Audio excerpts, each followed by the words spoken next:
ਜਦੋਂ ਦੂਸਰਾ ਲਾਇਰ ਤੋਂ ਟਰਾਂਸਫਰ ਹੁੰਦਾ ਹੈ ਕੇਸ, ਉਹਨਾਂ ਕੇਸਿਸ ਨੂੰ ਕਿੱਦਾਂ ਹੈਂਡਲ ਕੀਤਾ ਜਾਂਦਾ ਹੈ? ਸੋ ਪਹਿਲਾਂ ਤਾਂ ਜਦੋਂ ਸ਼ੁਰੂ ਕੀਤਾ ਸੀ ਕੰਮ ਤੇ ਟਰੰਪ ਹੋਣਾ ਦਾ ਉਦੋਂ ਜ਼ੋਰ ਸੀਗਾ, ਬਾਰਡਰ ਬੰਦ ਕੀਤੇ ਹੋਏ, ਜੇ ਤੁਹਾਨੂੰ ਯਾਦ ਹੋਵੇ ਕੋਵਿਡ ਦੇ ਦੌਰਾਨ, ਤੇ ਲੋਕੀ ਨਵੇਂ ਤੇ ਆਏ ਨਹੀਂ ਸੀਗੇ।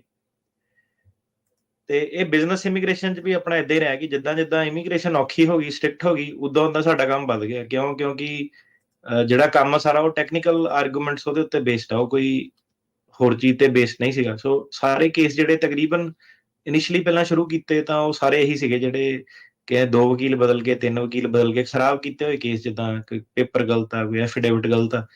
ਹੁਣ ਕਿਤੇ ਜਾ ਕੇ ਜਿਹੜੇ ਨਵੇਂ ਕੇਸ ਤੁਸੀਂ ਦੇਖੋਗੇ ਕਿ ਟਿਕਟੋਕ ਤੇ ਆਣੇ ਸ਼ੁਰੂ ਹੋਏ, ਕਿ ਜਿਹੜੇ ਬ੍ਰਾਂਡ ਨਿਊ ਲੋਕਾਂ ਨੇ ਹਾਇਰ ਕਰਨਾ ਸ਼ੁਰੂ ਕੀਤਾ ਹੈ, ਤਾਂ ਸਾਰੀ ਜਿਹੜੀ ਪ੍ਰੈਕਟਿਸ ਸੀਗੀ ਉਹ ਇਹੀ ਸੀਗੀ। ਪੁਰਾਣੇ ਜਿਹੜੇ ਕੇਸ ਆ ਜਾਂ ਉਹ 'ਚ ਸਾਨੂੰ ਵਧੀਆ ਵੀ ਬਹੁਤ ਰਿਹਾ, ਕਿਉਂਕਿ ਜਿਹੜੇ ਉਹ ਕਲਾਇੰਟ ਸੀਗੇ ਉਹਨਾਂ ਨੇ ਵੇਖ ਲਿਆ ਕਿ ਬਾਕੀ ਲਾਅ ਆਫਿਸਾਂ 'ਚ ਕਿੱਦਾਂ ਕੀ ਆ। ਤੇ ਇਹ ਮੇਰਾ ਸਟਾਫ ਵੀ ਕਹਿੰਦਾ ਉਹਨਾਂ ਦੀ ਯਾਰ ਐਪਰੀਸੀਏਸ਼ਨ ਬੜੀ ਜ਼ਿਆਦਾ ਵਾ। ਉਹ ਪਹਿਲਾਂ ਹੀ ਧੱਕੇ ਧੁੱਕੇ ਖਾ ਕੇ ਆਏ ਹੋਏ ਆ, ਸਾਰਾ ਉਹਨਾਂ ਵੇਖਿਆ, ਪਤਾ ਉਹਨਾਂ ਨੂੰ ਕੌਣ ਕੀ ਆ, ਉਹਨਾਂ ਨੂੰ ਕਦੀ ਦੱਸਣਾ ਨਹੀਂ ਪਿਆ ਕਿ ਕੌਣ ਕੀ ਆ। ਸੁਣ ਕੇ ਹੀ ਉਹ ਜਿੱਦਾਂ ਆਏ ਸੀ, ਮੰਨ ਲਓ ਰੇਡੀਓ ਸੁਣ ਲਿਆ, ਟਿਕਟੋਕ ਸੁਣ ਲਿਆ, ਤੇ ਜ਼ਿਆਦਾਤਰ ਉਹਨਾਂ ਨੂੰ ਜਦੋਂ ਪਤਾ ਲੱਗਾ ਕਿ ਯਾਰ FRB ਦੀ ਗੱਲ ਕਰਦੇ ਆ, ਇੰਟਰਨਲ ਰੀਲੋਕੇਸ਼ਨ ਦੀ ਗੱਲ ਕਰਦੇ ਆ, ਆਹ ਕ੍ਰੈਡੀਬਿਲਿਟੀ ਦੀ, ਪਲੋਜ਼ੀਬਿਲਿਟੀ ਦੀ ਗੱਲ ਕਰਦੇ ਆ, ਤੇ ਉਹਨਾਂ ਨੂੰ ਓਬਵੀਅਸਲੀ ਹੋਇਆ ਕਿ ਯਾਰ ਮੇਰੇ ਕੇਸ 'ਚ ਤਾਂ ਚੀਜ਼ਾਂ ਦੀ ਗੱਲਬਾਤ ਹੋਈ ਨਹੀਂ ਆ, ਕਿੱਦਾਂ ਹਨਾ। ਤੇ ਕਈ ਤਾਂ ਏਦਾਂ ਸੀਗਾ ਕਿ ਘੁੰਮਣ ਫਿਰਨ ਆਏਗਾ, ਇੱਕ ਬੰਦੇ ਨੇ ਕੇਸ ਲਾਉਣਾ, ਉਹਨੇ 4 ਨੇ ਹੋਰ ਦੇਖਿਆ ਕਿ ਅੱਛਾ ਇਹਦਾ ਆਫਿਸ ਏਦਾਂ ਕੰਮ ਕਰਦਾ, ਉਹ 4ਾਂ ਨੇ ਕੇਸ ਦੇ ਦਿੱਤੇ। ਤੇ ਏਦਾਂ ਕਾਫੀ ਸਾਡੇ ਕੋਲ ਜਦੋਂ ਇਨੀਸ਼ੀਅਲੀ ਸ਼ੁਰੂ ਕੀਤਾ ਰੇਡੀਓ ਕਰਕੇ, ਕਾਫੀ ਜਿਹੜੇ ਸੀਗੇ ਇਸ ਤਰੀਕੇ ਨਾਲ ਜਿਹੜੇ ਕਲਾਇੰਟ ਸੀਗੇ ਉਹ ਆਏ, ਜਿਹਨਾਂ ਦੇ ਪੁਰਾਣੇ ਫਸਵੇਂ ਜਿਹੜੇ ਕੇਸ ਸੀਗੇ। ਉਹ ਫਿਰ ਆਪਾਂ ਸਟ੍ਰੈਟਜੀ ਉਹਦੇ ਵਿੱਚ ਸਿੰਪਲ ਸੀਗੀ ਕਿ ਪਹਿਲਾਂ freedom of information act FOIA ਜਿਹਨੂੰ ਕਹਿੰਦੇ, ਉਹਦੇ ਥੱਲੇ ਫਾਈਲਾਂ ਕਢਾਓ। ਤੇ ਕਈ ਕੇਸਾਂ 'ਚ ਆਪਾਂ ਕੀ ਦੇਖਿਆ ਕਿ ਵਕੀਲ ਜਿਹੜੇ ਆਉਂਦੇ ਆ ਨਾ, 2-3, ਜਿੱਦਾਂ ਤੁਸੀਂ ਦੇਖੋਗੇ ਟਿਕਟੋਕ ਤੇ ਇਹਦਾ ਪ੍ਰੂਫ ਪਿਆ ਹੋਇਆ ਕਿ ਉਹ ਕਹਿੰਦਾ ਯਾਰ ਵਕੀਲ ਦੇ ਆਫਿਸ ਨੇ 3 ਸਟੋਰੀਆਂ ਜਮ੍ਹਾਂ ਕਰਾਤੀਆਂ, 3 ਐਪਲੀਕੇਸ਼ਨਾਂ ਜਮ੍ਹਾਂ ਕਰਾਤੀਆਂ, ਸਾਰੀਆਂ ਅਲੱਗ-ਅਲੱਗ, ਤੇ ਕਿਸੇ ਦੇ ਵਿੱਚ ਕੁਛ ਮਿਲਦਾ ਨਹੀਂ, ਤੇ ਮੇਰੇ ਜਿਹੜੇ ਸਿਗਨੇਚਰ ਆ ਉਹ ਹਰੇਕ ਐਪਲੀਕੇਸ਼ਨ ਤੇ ਅਲੱਗ-ਅਲੱਗ ਆ। ਮਤਲਬ ਏਦਾਂ ਵੀ ਲੋਕਾਂ ਨਾਲ ਹੋ ਜਾਂਦਾ। ਤੁਸੀਂ ਇਹਨੂੰ ਸੋਚ ਕੇ ਦੇਖੋ ਚੀਜ਼ ਨੂੰ ਕਿ ਇਹਦਾ ਕੀ ਮਤਲਬ ਨਿਕਲਦਾ। ਫਿਰ ਆ ਕੇ ਕੋਈ ਮਤਲਬ ਜਿੱਥੇ ਬਣਦੀ ਸੀਗੀ ਬਾਰ ਕੰਪਲੇਂਟ, ਪ੍ਰੋਪਰ ਬਾਰ ਕੰਪਲੇਂਟਾਂ ਕੀਤੀਆਂ ਵਕੀਲਾਂ ਦੇ ਖਿਲਾਫ, ਜਿੱਥੇ ਮਾੜੀ ਜਿਹੜੀ ਚੀਜ਼ ਸੀ ਉਹਦਾ ਨਹੀਂ ਕਦੀ ਝਾਕਾ ਕੀਤਾ ਕਿ ਕੀ ਆ, ਕਿ ਨਾ ਕਦੋਂ ਕਿੱਥੇ ਪੰਗਾ ਲੈਣਾ। ਜੋ ਸੀਗਾ ਕਿ ਫੇਅਰ ਐਂਡ ਸਕੁਏਅਰ ਕਲਾਇੰਟ ਨੂੰ ਪਹਿਲ ਦਿੱਤੀ। ਉਹ ਚੀਜ਼ ਤੋਂ ਬਹੁਤ ਵਕੀਲ ਮੱਚ ਗਏ, ਯਾਰ ਇਹ ਨਵਾਂ ਆ ਗਿਆ, ਹੁਣ ਇਹਨੇ ਇੱਧਰ-ਉੱਧਰ ਪੰਗੇ ਲੈਣੇ ਸ਼ੁਰੂ ਕਰਤੇ। ਪਹਿਲਾਂ ਸਿਸਟਮ ਏਦਾਂ ਸੀਗਾ, ਪਹਿਲਾਂ ਸਿਸਟਮ ਓਦਾਂ ਸੀਗਾ। ਠੀਕ ਹੈ। ਤੇ ਕਈਆਂ ਦੇ ਲਾਇਸੈਂਸ ਵੀ ਰੱਦ ਹੋਏ ਆ, ਕਿਉਂਕਿ ਸਟੈਂਡਰਡ ਆਫ ਪ੍ਰੈਕਟਿਸ ਬਹੁਤ ਉਹ ਸੀਗਾ, ਫੈਕਟ ਹੈਗਾ ਇਹ। ਠੀਕ ਹੈ ਜੀ। ਤੇ ਉਹਦੇ ਵਿੱਚ ਹੁਣ ਕੀ ਸੀਗਾ ਕਿ ਕਰਨਾ ਕੀ ਚਾਹੀਦਾ ਜਦੋਂ ਪੁਰਾਣਾ ਕਿਸੇ ਦਾ ਕੋਈ ਵੀ ਕੇਸ ਹੋ ਗਿਆ। FOIA ਦੇ ਥਰੂ ਪਹਿਲਾਂ ਫਾਈਲ ਹੋਣੀ ਚਾਹੀਦੀ ਹੈ ਕਿ ਤੁਹਾਨੂੰ ਹਰੇਕ ਚੀਜ਼ ਪਹਿਲਾਂ ਪਤਾ ਹੋਵੇ। ਪਹਿਲਾਂ ਉਦੋਂ ਲੋਕੀ ਵੀ ਬਹੁਤ ਕਾਲੇ ਸੀ, ਉਹ ਕਹਿੰਦੇ ਨਹੀਂ ਜੀ ਮੇਰੀ ਤਰੀਕ ਆਈ ਹੈ, ਇਹਨੂੰ ਹੀ ਕਰੋ, ਤੁਸੀਂ ਜਿੱਦਾਂ ਮਰਜ਼ੀ ਕਰੋ। ਫਿਰ ਉਹਨੂੰ ਬਿਠਾ ਕੇ ਸਮਝਾਇਆ ਹੌਲੀ-ਹੌਲੀ ਕਰਕੇ ਕਿ ਦੇਖ ਮੇਰਾ ਵੀਰ, 589 ਐਪਲੀਕੇਸ਼ਨ ਹੋਈ ਆ, ਤੇਰੇ ਕੋਲ ਕਾਪੀ ਹੈ ਨਹੀਂ, ਤੈਨੂੰ ਨਹੀਂ ਪਤਾ ਤੇਰੇ ਵਕੀਲ ਨੇ ਕੀ ਜਮ੍ਹਾਂ ਕਰਾਇਆ। ਕਈ ਵਾਰੀ ਬੰਦਾ ਕਹਿੰਦਾ ਮੈਨੂੰ ਪਤਾ ਕੁਛ ਨਹੀਂ ਜਮ੍ਹਾਂ ਕਰਾਇਆ, ਤੇ ਜਦੋਂ ਫਾਈਲ ਕਢਾ ਕੇ ਦੇਖੀਏ ਇਹਦੀ ਅੱਡੀ ਪੰਡ ਨਿਕਲੀ ਹੁੰਦੀ ਹੈ ਪਿੱਛੋਂ ਦੀ, ਤੇ ਉਹ ਕਹਿੰਦਾ ਯਾਰ ਆਹ ਕਿੱਥੋਂ ਜਮ੍ਹਾਂ ਕਰਾਤੀ। ਤੇ ਉਹ ਪਹਿਲਾਂ ਕਢਾ ਕੇ ਪਹਿਲਾਂ ਦੇਖਣਾ, ਫਿਰ ਉਹਦੇ ਸਾਹਮਣੇ ਪੇਸ਼ ਕਰਨਾ ਕਿ ਬਈ ਆਹ ਦੇਖ, ਆਹ ਚੀਜ਼ ਤੇਰੀ ਜਿਹੜੀ ਜਮ੍ਹਾਂ ਕਰਾਈ ਆ, ਜੋ ਤੂੰ ਬਾਰਡਰ ਤੇ ਕਹਿ ਕੇ ਆਇਆ, ਤੇ ਜੋ ਤੇਰੇ ਫਾਈਲਾਂ 'ਚ ਜਮ੍ਹਾਂ ਕਰਾਇਆ, ਉਹ 'ਚ ਆਹ ਫਰਕ ਜਿਹੜਾ ਨਿਕਲਿਆ। ਠੀਕ ਹੈ।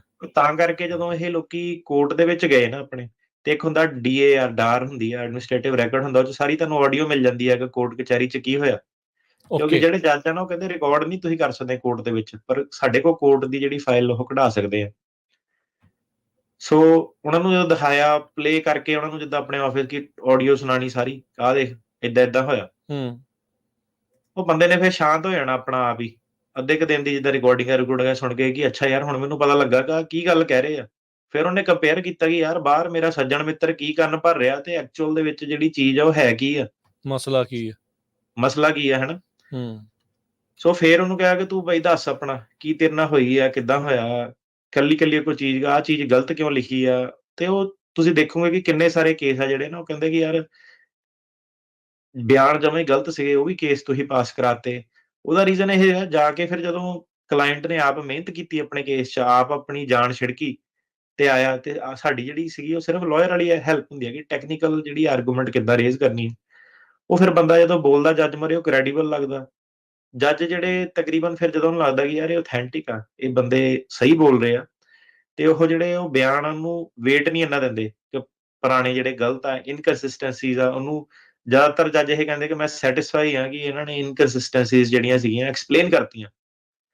ਸੋ ਮਤਲਬ ਉਹਦਾ ਇਹ ਸੀਗਾ ਕਿ ਆਪਾਂ ਜਿਹੜੀ ਪ੍ਰੋਬਲਮ ਤੋਂ ਕਦੀ ਭੱਜੇ ਨਹੀਂ। ਕੋਈ ਹੁਲੂ-ਹੁਲੂ ਕਰਨ ਵਾਲਾ ਬੰਦਾ ਹੋਵੇ, ਕਲਾਇੰਟ ਹੋਵੇ, ਵਕੀਲ ਹੋਵੇ, ਕਦੀ ਭੱਜੇ ਨਹੀਂ ਉਹਤੋਂ, ਆਪਾਂ ਉਹਨੂੰ ਜੱਫੀ ਪਾਈ ਆ ਪ੍ਰੋਬਲਮ ਨੂੰ। ਬੰਦਾ ਕਵੇ ਤੈਨੂੰ ਹਾਰਡ ਟਾਈਮ ਦੇਣਾ, ਮੈਂ ਕਿਹਾ ਤੂੰ ਡਬਲ ਦੇ, ਤੈਨੂੰ ਮੈਂ ਟ੍ਰਿਪਲ ਦਊਂਗਾ ਅੱਗੋਂ ਦੀ, ਹਨਾ।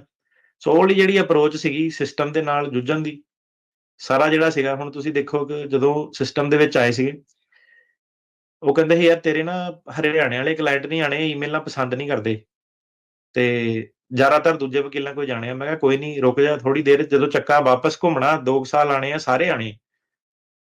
ਸੋ ਉਦੋਂ ਪਹਿਲਾਂ ਨਹੀਂ ਆਏ ਸੀ। ਹੁਣ ਜਦੋਂ ਦੇਖਿਆ ਉਹਨਾਂ ਨੇ ਕਿ ਯਾਰ ਗੱਲਾਂ ਤਾਂ ਕਈ ਕਰਦੇ ਆ, ਰਿਜ਼ਲਟ ਭਰੇ ਦੇ ਆਫਿਸ ਦੇ ਆ। ਗੱਲਾਂ ਨੂੰ ਤਾਂ ਹੁਣ ਜੋ ਮਰਜ਼ੀ ਕਰੀ ਜਾ, ਹੁਣ ਜਿਹੜੀ ਇੰਡੀਵਿਜੂਅਲ ਹੇਰਿੰਗ ਜੇ ਮੈਂ ਕਿਹਾ ਹੁਣ ਝੂਠ ਤਾਂ ਹੁਣ ਸੋਸ਼ਲ ਮੀਡੀਆ ਤੇ ਕਮੈਂਟਾਂ 'ਚ ਕੋਈ ਮਰਜ਼ੀ ਬੋਲੀ ਜਾਵੇ, ਪਰ ਜਿਹੜਾ ਮੈਂ ਕਿਹਾ ਹੁਣ ਓਵਰਆਲ ਜਿਹੜੀ ਪਰਸੈਂਟੇਜ ਅਪਰੂਵਲ ਜਿਹੜੀ ਰੇਟਿੰਗ ਆ, ਕਿ ਕਿੰਨੇ ਇਹਦੇ ਕੇਸ ਪਾਸ ਹੋਏ ਆ, ਕਿੰਨੇ ਇਹਦੇ ਇਮੀਗ੍ਰੇਸ਼ਨ ਕੋਰਟ ਮੂਹਰੇ ਜਿਹੜੇ ਫੇਲ ਹੋਏ ਆ, ਉਹ ਸਾਰੇ ਦੇ ਓਵਰਆਲ ਤੁਸੀਂ ਜੇ ਰੱਖ ਕੇ ਦੇਖੋ ਤਾਂ 99% ਤੋਂ ਜ਼ਿਆਦਾ ਆਪਣੇ ਪਾਸ ਹੋਏ ਆ ਕੇਸ। ਉਹ ਫਿਰ ਜਦੋਂ ਗੱਲਬਾਤ ਜਾਂਦੀ ਹੈ, ਫਿਰ ਗੱਲ ਤਾਂ ਸਾਰੀ ਉੱਥੇ ਦੀ ਉੱਥੇ ਆ ਗਈ ਨਾ। ਅਲਟੀਮੇਟਲੀ ਕੀ ਹੈਗਾ ਕਿ ਅਲਟੀਮੇਟਲੀ ਦਾ ਟਰੁੱਥ ਨੇ ਪ੍ਰਵੇਲ ਕਰਨਾ। ਸੋ ਜਿਹੜੀ ਉਹ ਚੀਜ਼ ਹੈਗੀ ਆ, ਉਹਦੇ ਨਾਲ ਹੁਣ ਕੋਰਟ ਦੇ ਵਿੱਚ ਕ੍ਰੈਡੀਬਿਲਿਟੀ, ਕੋਰਟ ਦੇ ਵਿੱਚ ਜੱਜਾਂ ਨਾਲ ਐਵਰੀਡੇ ਡੀਲਿੰਗ, ਵੋਲਿਊਮ ਆਫ ਸਾਡੇ ਕੇਸਿਸ, ਜਿੱਦਾਂ ਹੁਣ ਹਰੇਕ ਦਿਨ ਜਿੱਦਾਂ 2-2 3-3 4-4 ਕੇਸ ਆ, ਸੇਮ ਜੱਜਾਂ ਦੇ ਮੂਹਰੇ ਜਾਣਾ, ਪਰ ਇੱਕ ਵਧੀਆ ਉਹਨਾਂ ਜਾਣਾ, ਕੋਈ ਏਦਾਂ ਨਹੀਂ ਕਿ ਢਾਂਚੇ ਕਿਤੇ ਰਲਦੇ ਆ, ਕੋਈ ਉਹ। ਸੋ ਜੱਜ ਉਹ ਚੀਜ਼ ਨੋਟਿਸ ਕਰਦੇ ਆ, ਐਪਰੀਸ਼ੀਏਟ ਕਰਦੇ ਆ। ਉਹ ਸਾਰੀ ਚੀਜ਼ ਨੂੰ ਜਿਹੜਾ ਕਰਨ ਲਈ, ਪਹੁੰਚਣ ਲਈ ਉੱਥੇ ਉਹ ਟਾਈਮ ਲੱਗਿਆ। ਉਹ ਮਤਲਬ ਕੋਈ ਕਿਸੇ ਦੀ ਚਾਪਲੂਸੀ ਕਰਕੇ ਜਾਂ ਕਿਸੇ ਨੂੰ ਸਵੀਟ ਟਾਕ ਕਰਕੇ ਨਹੀਂ ਆਏ। ਜ਼ਿਆਦਾਤਰ ਲੋਕੀ ਇਹੀ ਕਹਿੰਦੇ ਰਹੇ ਕਿ ਯਾਰ ਇਹ ਕੱਬੇ ਬਹੁਤ ਬੋਲਦੇ ਆ, ਰੇਡੀਓ ਤੇ, ਸੋਸ਼ਲ ਮੀਡੀਆ ਤੇ ਬੜੇ ਡਾਇਰੈਕਟ ਆ। ਸੋ ਡਾਇਰੈਕਟ ਜਿਹਾ ਹੀ ਆਪਣਾ ਮਾਹੌਲ ਰੱਖਿਆ ਸਾਰਾ। ਜਿਹੜਾ ਆਪਣੇ ਮੂਹਰੇ ਆ ਕੇ ਕਲਾਇੰਟ ਜਿਹੜਾ ਬੈਠਾ ਹੁੰਦਾ, ਕਿਉਂਕਿ ਉਹਨੂੰ ਡੇ 1 ਤੋਂ ਹੀ ਉਹਦੀ ਜਦੋਂ ਟ੍ਰੀਟਮੈਂਟ ਉਹਨੂੰ ਪਤਾ ਲੱਗ ਗਿਆ ਕਿ ਯਾਰ ਕੋਰਟ ਦੇ ਵਿੱਚ ਮੇਰਾ ਏਦਾਂ ਹੁੰਦਾ, ਤੇ ਕਲਾਇੰਟ ਤੁਸੀਂ ਆਪਣੇ ਦੇਖੋ ਕਿ ਕਿੱਡੇ ਕੰਫਰਟੇਬਲੀ ਕੋਰਟ ਦੇ ਵਿੱਚ ਜਾਂਦੇ ਆ। ਉਹਨਾਂ ਦੀਆਂ ਜਿਹੜੀਆਂ ਤੁਸੀਂ ਵੀਡੀਓ ਦੇ ਵਿੱਚ ਕੌਨਫੀਡੈਂਸ ਦਾ ਲੈਵਲ ਦੇਖੋ ਆਪਣੇ ਕਲਾਇੰਟਾਂ ਦਾ, ਜਾਂ ਕਈ ਵਾਰੀ ਹੋਰ ਕਰਦੇ ਆ, ਕਲਾਇੰਟ ਦੀ ਤੁਸੀਂ ਕੌਨਫੀਡੈਂਸ ਦਾ ਦੇਖੋ ਕਿ ਉਹ ਆਪ ਹੀ ਸਿਤਾਰਾ ਆਪਣੇ ਆਪ ਦੇ ਵਿੱਚ। ਜਦੋਂ ਕੋਰਟ ਦੇ ਵਿੱਚੋਂ ਦੀ ਉਹ ਬਾਹਰ ਨਿਕਲਿਆ, ਉਹਨੂੰ ਕੈਮਰੇ ਮੂਹਰੇ ਕੀਤਾ, ਉਹਨੂੰ ਦੱਸਣਾ ਕਿ ਯਾਰ ਆਹ ਮੁੱਦੇ ਏਦਾਂ, ਉਹਦੀ ਬੋਲਣ ਦੀ ਤੁਹਾਡੀ ਜਿਹੜੀ ਐਬਿਲਿਟੀ ਆ ਤਕਰੀਬਨ ਜਿਹੜੀ ਦੇਖੋ ਕਿ ਤੁਹਾਨੂੰ ਬਾਅਦ 'ਚ ਤੱਕ ਵੀ ਜਿਹੜਾ ਕੇਸ ਪਾਸ ਹੋਣ ਤੱਕ ਵੀ ਬਾਅਦ ਵੀ ਪਤਾ ਲੱਗ ਜੂਗੀ ਯਾਰ ਇਹ ਬੰਦੇ ਦੀ ਜਿਹੜੇ ਆਪਣੇ ਨਾਲ ਜੁੜੇ ਸੀਗੇ ਕਿ ਪ੍ਰੀਪੇਅਰਡਨੈਸ ਲੈਵਲ ਦੇ ਵਿੱਚ ਕੀ ਜਿਹੜਾ ਫ਼ਰਕ ਸੀਗਾ। ਸੋ ਜੀ ਉਹ ਜਿਹੜਾ ਸੀਗਾ ਮਾਹੌਲ ਸਾਰਾ, ਜਿਹੜਾ ਕਿ ਰੇਡੀਓ ਰਾਹੀਂ, ਟਿਕਟੌਕ ਰਾਹੀਂ, ਕਿ ਉਹ ਜਿਹੜਾ ਮਾਹੌਲ ਇੱਕ ਬਣਾਉਣਾ, ਇੱਕ ਇਕੋਸਿਸਟਮ ਬਣਾਉਣਾ ਜਿਹ 'ਚ ਕਮਿਊਨਿਟੀ ਇੱਕ ਦੂਜੇ ਦੀ ਸਪੋਰਟ ਕਰੀ ਫਿਰੇ। ਜੋਕਰ ਵੀ ਮੈਂ ਜਿੱਦਾਂ ਦੱਸਿਆ ਕਿ ਬੜੇ ਹੁੰਦੇ ਆ ਕਮੈਂਟਾਂ ਕਮੂਟਾਂ ਦੇ ਵਿੱਚ, ਉਹ ਤੁਸੀਂ ਜੇ ਇਗਨੋਰ ਕਰ ਦੋ, ਸਪੈਸ਼ਲੀ ਜਿਹੜੀ ਯੰਗ ਜਨਤਾ ਹੈਗੀ ਆ, ਤੇ ਜਿਹੜੀ ਐਡਵਾਈਸ ਵਾਲਾ ਕੰਪੋਨੈਂਟ ਹੈਗਾ ਕਿ ਗਿਆਨ ਕੀ ਮਿਲ ਰਿਹਾ ਇਹਦੇ ਵਿੱਚ, ਉੱਤੇ ਤੁਸੀਂ ਫੋਕਸ ਕਰੋ। ਤੇ ਜਦੋਂ ਤੁਹਾਡੀ 2-3 ਸਾਲ ਬਾਅਦ ਤਰੀਕ ਤੁਹਾਡੀ ਪਊਗੀ, ਤੁਹਾਨੂੰ 100% ਉਹਦਾ ਵਾਧਾ ਹੋਊਗਾ। ਕਿਉਂ ਨਹੀਂ ਹੋਊਗਾ? ਕਿਉਂਕਿ ਇੰਨਾ ਟਾਕ ਟਾਈਮ ਤਾਂ ਤੁਸੀਂ ਆਪਣੇ ਵਕੀਲ ਨਾਲ ਨਹੀਂ ਕਰ ਰਹੇ ਹੈਗੇ। ਜਿੰਨਾ ਮੈਂ ਕਿਹਾ ਹੁਣ ਆਪਣੇ ਸ਼ੋਅ 'ਚੋਂ ਜਾਂ ਉਹ ਆ ਜਿਹੜੇ ਨਿੰਦਿਆ ਵੀ ਸਾਡੀ ਕਰਦੇ ਆ, ਸ਼ੋਅ ਸੁਣਦੇ ਆ ਆਪਣਾ, ਉਹਨਾਂ ਨੇ ਵੀ ਏਦਾਂ ਕਿ ਗਾਲਾਂ ਗੂਲਾਂ ਕੱਢ ਕੇ ਕਮੈਂਟਾਂ 'ਚ ਜਾਣਾ ਕਿਤੇ ਨਹੀਂ, ਫਿਰ ਉਹਨਾਂ ਨੇ ਸੈਟਰਡੇ ਬਾਰ-ਬਾਰ ਉਰੇ ਹੀ ਹੋਣਾ ਵਾ। ਤੇ ਸਿੰਪਲ ਉਹਦਾ ਲੌਜਿਕ ਆ ਕਿ ਇੱਕ ਹੁਣ ਸ਼ੋਅ ਦੇ ਵਿੱਚ ਦੇਖੋ, ਪਹਿਲਾਂ ਐਡਾਂ ਤੁਸੀਂ ਦੱਸਤੀਆਂ ਕਿ ਆਹ ਸਾਡੇ ਸਪਾਂਸਰ ਏਦਾਂ ਹਨਾ, ਇਹ ਵਿੱਚ ਇੱਕ ਆਪਾਂ ਬ੍ਰੇਕ ਲਈ, ਜੀ ਕੋਈ ਵਿੱਚ ਮਸ਼ਹੂਰੀ ਨਹੀਂ, ਕੋਈ ਵਿੱਚ ਉਹ ਨਹੀਂ, ਸਿੱਧੇ ਮੈਂ ਕਿਹਾ ਜਿਹੜੀ ਡਾਇਰੈਕਟ 1-on-1 ਜਿਹੜੀ ਟਾਕ 4 ਸਾਲਾਂ ਤੋਂ ਲਗਾਤਾਰ ਬਿਨਾਂ ਇੱਕ ਵੀ ਨਾਗਾ ਦਿੱਤੇ, ਕਿਹੜਾ ਰੇਡੀਓ ਹੋਰ ਆ ਜਿਹੜਾ ਇਹ ਸ਼ੋਅ ਏਦਾਂ ਦਾ ਕਰ ਰਿਹਾ ਵਾ? ਯਾ ਨਾਲੇ ਫੋਨ ਤੇ ਕਿਹੜਾ? ਸਿੱਧੀਆਂ ਲਾਈਨਾਂ ਖੋਲੀਆਂ, ਤੁਸੀਂ ਸਵਾਲ ਕਰਦੇ ਆ, ਤੁਹਾਨੂੰ ਹਾਂਜੀ ਜੇ ਤੁਹਾਨੂੰ ਜਿਹੜੇ ਸਵਾਲਾਂ ਦੇ ਜਵਾਬ ਮਿਲਦੇ ਆ, ਇੱਥੇ ਕਿਹੜਾ ਕੰਸਲਟੇਸ਼ਨ ਫੀਸ ਆ, ਮਤਲਬ ਤੁਹਾਨੂੰ ਜੀ। ਆਪਣਾ ਉਹ ਸਮਾਂ ਦੇ ਰਹੇ ਆ, ਤੁਹਾਨੂੰ ਵਕਤ ਦੇ ਰਹੇ ਆ ਜੀ। ਤੇ ਬਿਲਕੁਲ। ਨਾਲੇ ਜਿਹੜਾ ਲੈਂਡਸਕੇਪ ਆ, ਮੇਨ ਗੱਲ ਇਹ ਹੈ ਕਿ ਲੈਂਡਸਕੇਪ ਜਿਹੜਾ ਬਦਲ ਰਿਹਾ ਵਾ ਹੁਣ, ਜਿਹੜਾ ਨਵੰਬਰ 'ਚ ਇਲੈਕਸ਼ਨ ਹੋਣੀ ਆ, ਲੈਂਡਸਕੇਪ ਬਹੁਤ ਬਦਲਣਾ। ਤੇ ਦੂਜਾ ਤੁਸੀਂ ਵੇਖਿਆ ਹੋਣਾ ਕਿ ਆਪਣੀ ਕਦੀ ਵੀ ਮਸਾਲੇਦਾਰ ਭੜਕੀਲੀ ਕੋਈ ਏਦਾਂ ਦੀ ਕਦੀ ਖਬਰ ਨਹੀਂ ਪਾਈ ਕਿ ਉਦਾਂ ਹੀ ਪਾ ਦਈਏ ਹੈਡਿੰਗਾਂ, ਗਲਤ ਮਿਸਲੀਡਿੰਗ ਐਡਵਰਟਾਈਜ਼ਮੈਂਟ ਕਰ ਦਈਏ ਕਿ ਲੋਕ ਇਕੱਠੇ ਕਰਨੇ ਆ ਜਾਂ ਫਾਲੋਅਰ ਵਧਾਣੇ ਆ ਜਾਂ ਕੁਛ ਉੱਦਾਂ ਵਧਾਉਣਾ ਵਾ। ਤੇ ਹੁਣ ਜਿਹੜਾ ਇਹ ਲੈਂਡਸਕੇਪ ਅੱਗੇ ਬਹੁਤ ਬਦਲਣਾ, ਨਵੰਬਰ ਦੇ ਵਿੱਚ ਇਲੈਕਸ਼ਨ 'ਚ ਬਹੁਤ ਜ਼ਿਆਦਾ ਬਦਲਣਾ। ਸੋ ਕੀ ਹੈ ਕਿ ਜਿਹੜੀ ਨਵੀਂ ਸੋਸ਼ਲ ਮੀਡੀਆ ਦੀ ਜਿਹੜੀ ਏਜ ਹੈ ਨਾ, ਇਹਦੇ ਵਿੱਚ ਮਿਸ ਇਨਫੋਰਮੇਸ਼ਨ ਵੀ ਬਹੁਤ ਜਿਹੜੀ ਇੱਕ ਚੀਜ਼ ਹੈ, ਤੇ ਕਾਫੀ ਸਿਰਫ ਇਮੀਗ੍ਰੇਸ਼ਨ ਦੀ ਸਪੇਸ ਨਹੀਂ, ਬਾਕੀ ਵੀ ਲੋਕੀ ਬਹੁਤ ਸਟਰਗਲ ਕਰਦੇ ਆ ਕਿ ਫੇਕ ਇਨਫੋਰਮੇਸ਼ਨ ਜਿਹੜੀ ਬਹੁਤ ਜਾਂਦੀ ਹੈ, ਫਾਲਸ ਇਨਫੋਰਮੇਸ਼ਨ ਬਹੁਤ ਜਾਂਦੀ ਹੈ ਕਿ ਆਹ ਲਾਅ ਬਣ ਗਿਆ, ਇਦਾਂ ਹੋ ਗਿਆ, ਉਦਾਂ ਹੋ ਗਿਆ, ਤੇ ਲੋਕੀ ਵਿਚਾਰੇ ਉਦਾਂ ਹੀ ਕਨਫਿਊਜ਼ ਹੁੰਦੇ, ਉਹ ਮੰਨ ਜਾਂਦੇ ਆ ਕਿ ਜਿੱਦਾਂ ਕੱਲ ਹੀ ਕਿਤੇ ਲਾਅ ਪਾਸ ਹੋ ਜਾਣਾ, ਉਹਨਾਂ ਨੇ ਗ੍ਰੀਨ ਕਾਰਡ ਵੰਡ ਦੇਣੇ ਆ। ਤੇ ਇਹ ਜਿਹੜੀ ਹੁਣ ਸੀਗਾ ਕਿ ਇਹਨੂੰ ਇੱਕ ਆ ਜਿਹੜੀ ਪਲੇਸ ਆ ਇਹਨੂੰ ਇਦਾਂ ਦਾ ਰੱਖਣਾ ਕਿ ਜਿਹਦੇ ਵਿੱਚ ਸਿੱਧੀ ਬਿਨਾਂ ਮਿਰਚ ਮਸਾਲੇ ਲਾਏ ਜੋ ਕਾਨੂੰਨ ਜਿਹੜਾ ਹੈਗਾ, ਜੇ ਤਾਂ ਵਾਕਈ ਹੈਗਾ ਉਹਦੀ ਗੱਲ ਹੋਊਗੀ, ਜੇ ਨਹੀਂ ਹੈਗਾ ਤਾਂ ਤੁਹਾਨੂੰ ਕੋਈ ਇਹਦੇ ਵਿੱਚ ਝੂਠਾ ਨਹੀਂ ਕਦੀ ਦੱਸਿਆ ਕਿ ਆਹ ਹੋ ਜਾਣਾ, ਉਹ ਹੋ ਜਾਣਾ, ਕਿ ਜੇ CLP ਆਈ ਆ ਤਾਂ ਆਈ ਆ, ਜੇ ਚ ਪੰਗੇ ਆਏ ਆ ਤਾਂ ਆਏ ਆ। RKK ਜੇ ਸੀਗਾ ਤਾਂ ਸੀਗਾ, ਜਿਹੜੇ ਕੋਡ ਸੀਗੇ। ਸੋ ਉਹ ਚੀਜ਼ ਆ ਕਿ ਆਪਾਂ ਇਨਫੋਰਮੇਸ਼ਨ ਪ੍ਰੋਵਾਈਡਰ ਹੈਗੇ ਆ ਐਟਲੀਸਟ ਸੈਟਰਡੇ ਨੂੰ, ਜੀ ਆ ਜਿਹੜੀ ਇਨਫੋਰਮੇਸ਼ਨ ਆ ਪ੍ਰੋਵਾਈਡ ਕਰਨੀ ਤੁਹਾਨੂੰ। CLP ਦੀ ਗੱਲ ਕਰ ਲਈਏ ਅਟਾਰਨੀ ਟਿਰਕੈਣਾ ਜੀ, ਬਹੁਤ ਸਾਰੇ ਲੋਕ ਵੱਖ-ਵੱਖ ਚੀਜ਼ਾਂ ਜਿਹੜੀਆਂ ਆ ਫਿਰ ਵੀ ਆਖੀ ਜਾ ਰਹੇ ਆ। ਸੋ ਲੇਟੈਸਟ ਸਿਚੁਏਸ਼ਨ ਕੀ ਆ?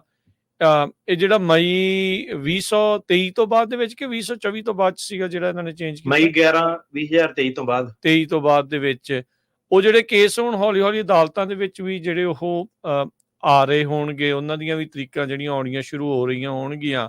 ਸੋ CLP ਦਾ ਕੀ ਅਸਰ ਜਿਹੜਾ ਆਪਾਂ ਦੇਖ ਰਹੇ ਹਾਂ ਅਸਾਈਲਮ ਦੇ ਕੇਸਾਂ ਦੇ ਉੱਤੇ? ਓਬਵੀਅਸਲੀ ਮੇਰੇ ਕਹੇ, ਤੁਹਾਡੇ ਕਹੇ, ਕਿਸੇ ਦੇ ਕਹੇ, ਜਿਹਨੇ ਆਉਣਾ ਉਹਨੇ ਆਉਣਾ ਹੀ ਆ, ਉਹਨੂੰ ਅਸੀਂ ਰੋਕ ਤਾਂ ਨਹੀਂ ਸਕਦੇ ਕਿਸੇ ਨੂੰ, ਪਰ ਰਿਐਲਿਟੀ ਕੀ ਚੱਲ ਰਹੀ ਹੈ ਉਸ ਦੇ ਬਾਬਤ? ਸਾਡੇ CLP ਦੀ ਇੱਕ ਕੇਸ ਐਕਚੁਅਲੀ ਬਰੀਫਿੰਗਸ ਦੇ ਵਿੱਚ ਹੈਗਾ, ਹੋ ਸਕਦਾ ਵੱਡੀ ਖਬਰ ਆਵੇ ਤੇ ਅਕਤੂਬਰ 1 ਤੋਂ ਪਹਿਲਾਂ। ਓਕੇ, ਸੋ ਅਕਤੂਬਰ 1 ਨੂੰ ਮੇਰੇ ਖਿਆਲ ਡਿਸੀਜਨ ਆਊਗਾ। So to be continued. ਤੁਹਾਨੂੰ ਇਹ ਆ ਕਿ ਮੈਂ ਕਿਹਾ ਇਹ ਵੀ ਤੁਹਾਨੂੰ ਦੱਸ ਦਿੰਦਾ ਕਿ ਜਿੱਦਾਂ ਮਰਜ਼ੀ ਗੱਲਾਂ ਕਰੋ, ਮੈਂ ਕਿਹਾ ਪਹਿਲਾ ਆਫਿਸ ਵੀ ਇਹੀ ਹੋਊਗਾ ਜਿਹੜਾ ਤੁਹਾਨੂੰ ਦੱਸੂਗਾ ਕਿ CLP ਦਾ ਹੈ ਕੀ ਚੱਕਰ, ਕਿ ਕਦੋਂ ਉਹਦੀ ਬਰੀਫਿੰਗ ਤੇ ਕਿੱਦਾਂ ਬੰਦਾ ਜਿੱਤਦਾ ਵਾ। ਸੋ ਸਟੇ ਟਿਊਨਡ। ਕਈ ਆਪਾਂ CLP ਵਾਲੇ ਕੇਸ ਜਿੱਤੇ ਆ ਜਿਹੜੇ ਜੱਜ ਨੇ ਕਹਿ ਲਓ ਕਿ ਛੋਟਾ ਜਿਹੜਾ ਕਰਕੇ ਸਿੰਪਥੀ ਕਰਤੀ ਬੰਦੇ ਨਾਲ, ਉਦਾਂ ਕਰਤਾ। 2-3 CLP ਵਾਲੇ ਇਦਾਂ ਹੋਏ ਸੀਗੇ, ਪਰ ਉਹਦੇ ਵਿੱਚ ਕੋਈ ਐਸਾ ਡਿਸੀਸਿਵਨੈਸ ਨਹੀਂ ਸੀਗੀ ਕਿ CLP ਨੂੰ ਓਵਰਕਮ ਜਿਹੜਾ ਕਿੱਦਾਂ ਕੀਤਾ ਜਾਵੇ, ਕੀ ਕੀਤਾ ਜਾਵੇ। ਤੇ CLP ਦਾ ਜਿਹੜਾ ਮੁੱਦਾ ਹੁਣ ਡਿਪੈਂਡਿੰਗ ਕਈ ਜੱਜ ਆ ਜਿਹੜੇ ਡਿਨਾਈ ਹੀ ਕਰਨਾ ਚਾਹੁੰਦੇ ਆ, ਬਹੁਤ ਸਟ੍ਰਿਕਟ ਰੇਟਿੰਗ ਆ। ਉਹ CLP ਜਿਹੜੀ ਆਪਣੀ ਕਾਫੀ ਉਧਰ ਐਜ਼ ਅ ਵੈਪਨ ਉਹ ਯੂਜ਼ ਕਰਕੇ ਤੁਹਾਡਾ ਡਿਨਾਈ ਕਰ ਸਕਦੇ ਆ ਕਿ ਤੁਸੀਂ ਇਨਐਲੀਜੀਬਲ ਆ ਰਿਲੀਫ ਲਈ। ਤੇ ਇੱਕ ਇਹਦਾ ਕੇਸ ਸਾਡਾ ਥੋੜਾ ਜਿਹਾ ਐਡਵਾਂਸ ਆਰਗੂਮੈਂਟਸ 'ਚ ਪਹੁੰਚ ਗਿਆ। ਇੱਕ ਵਾਰੀ ਪਹਿਲਾਂ ਬਰੀਫਿੰਗ ਵਗੈਰਾ ਜਮ੍ਹਾਂ ਕਰਾਈ ਸੀਗੀ ਤੇ ਜੱਜ ਨੇ ਕਿਹਾ ਕਿ ਨਹੀਂ, ਅਜੇ CLP ਤੇ ਹੋਰ ਦੁਬਾਰਾ ਜਿਹੜੀ ਬਹਿਸ ਹੋਣੀ ਹੈ ਸਿਰਫ ਇੱਕੋ ਮੌਕੇ ਤੇ, ਮਤਲਬ ਕਿ ਸਾਨੂੰ ਪਲੇਟਫਾਰਮ ਉਹਨਾਂ ਨੇ ਦੇ ਦਿੱਤਾ। ਹੁਣ ਦੇਖਦੇ ਹਾਂ ਕਿ ਕਿੱਧਰ ਨੂੰ ਗੱਲ ਜਾਂਦੀ ਹੈ। ਪ੍ਰੀਟੀ ਮੱਚ 50-50 ਜਿਹੜੇ ਚਾਂਸ ਉਹਦੇ ਬਣੇ ਹੋਏ ਆ, ਤੇ ਦੇਖਦੇ ਹਾਂ ਕੀ ਬਣਦਾ, ਕੀ ਨਿਕਲਦਾ।